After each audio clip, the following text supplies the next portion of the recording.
when you think about wholesale, that's something you have to sacrifice because generally it's cash transactions. What percentage of your wholesalers can you pay with credit cards? So, I mean, really for us, we're paying 90% of our invoices with credit card. Now, I'll preface that by saying a lot of our big suppliers actually don't accept credit card, right? They prefer a wire. So we'll pay them using Melio. So we'll pay that 2.9% fee. But if we're using a Capital One Spark, we're getting 2% cash back. So we're only paying technically 0.9%. And a lot of times we'll use that Chase Inc. Business Premier, which is 2.5% cash back. So we're paying technically 0.4%, right? Really the reason for that is you might be thinking like, well, why would you want it? That fee adds up, and it certainly does. Some months it's a couple $1,000s, but we only do that on invoices where like our margin is pretty good. So we can afford to eat the extra, 2.9%. And also think about it in the sense that, again, it's not like you're paying the full 2.9%. You're still getting at least 2% of that back or 2.5% of that back if you use a Chase card. There's a bit whereby the cash back can be used for other purchases outside, like if you're doing points, for example, but you're still incurring the cost in the business. So therefore the business profit is reduced,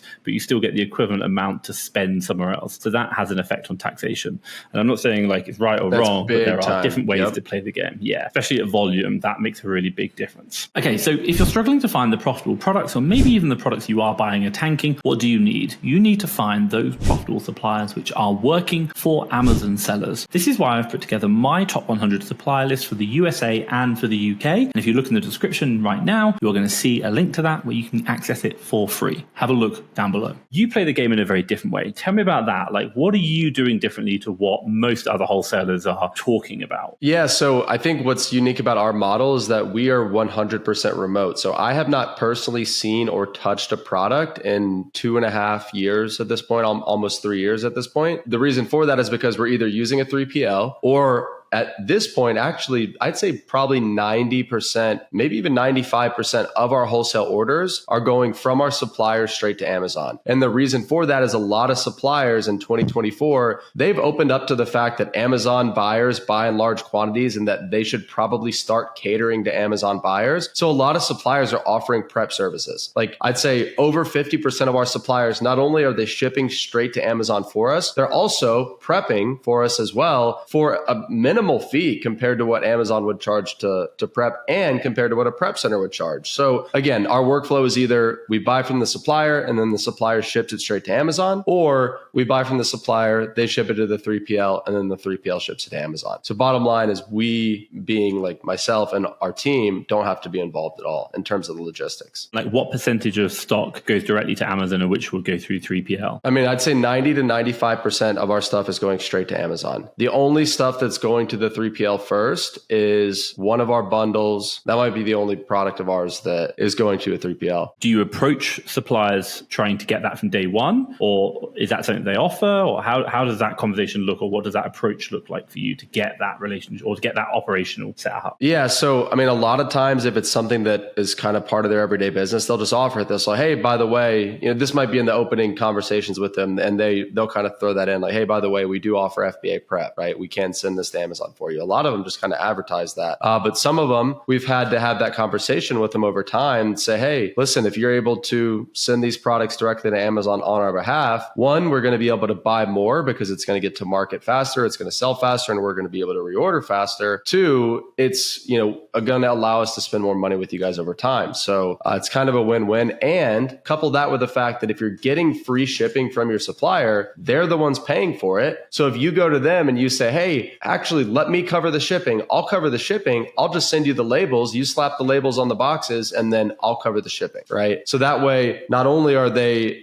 they're now saving money and they're able to kind of do the service for you. We've had success with that before. Like when we talk about doing things differently, so a lot of wholesale YouTubers or gurus will be talking about you need a warehouse. Why did you not go down that route? Why do you not have a warehouse? Well, so actually at the beginning we did. When we started getting like more heavily involved in wholesale, I actually had a storage unit for a good amount of time, and then that turned into 2 storage units, and then I think we had 3 at one point. So I was doing a lot of prep just out of these storage units, and then we moved out of the storage units into about a 2,000 square foot warehouse. And from there, I pretty quickly realized, I'm like, listen, I don't enjoy managing a team, here internally. I don't like showing up to this warehouse every day. A lot of stuff was piling up in terms of returns and just boxes, and there was just a lot of waste. So I was like, you know what? let's get rid of this warehouse. Let's outsource to a prep center and go that route. I mean, it was a pretty almost like impulsive decision. I was listening to a podcast one day and the guy on the podcast was a prep center owner talking about like, hey, if you're a business owner, just outsource the prep to people where that's their strength, right? And then you focus on your strength, which for us is sourcing and building a really good team. So that just made way too much sense. We just made that kind of impulsive decision to outsource that. I know a lot of Amazon wholesalers, and they're either between one or two places. One is everything's going great, or two, there's a problem in the warehouse and they need to take their focus off sourcing back into the warehouse and fix the problems there because maybe their like warehouse managers quit or something's gone wrong. That's caused a big problem and it just takes your attention away. Our business model is about being able to be as efficient as possible because that increases your margin. So you're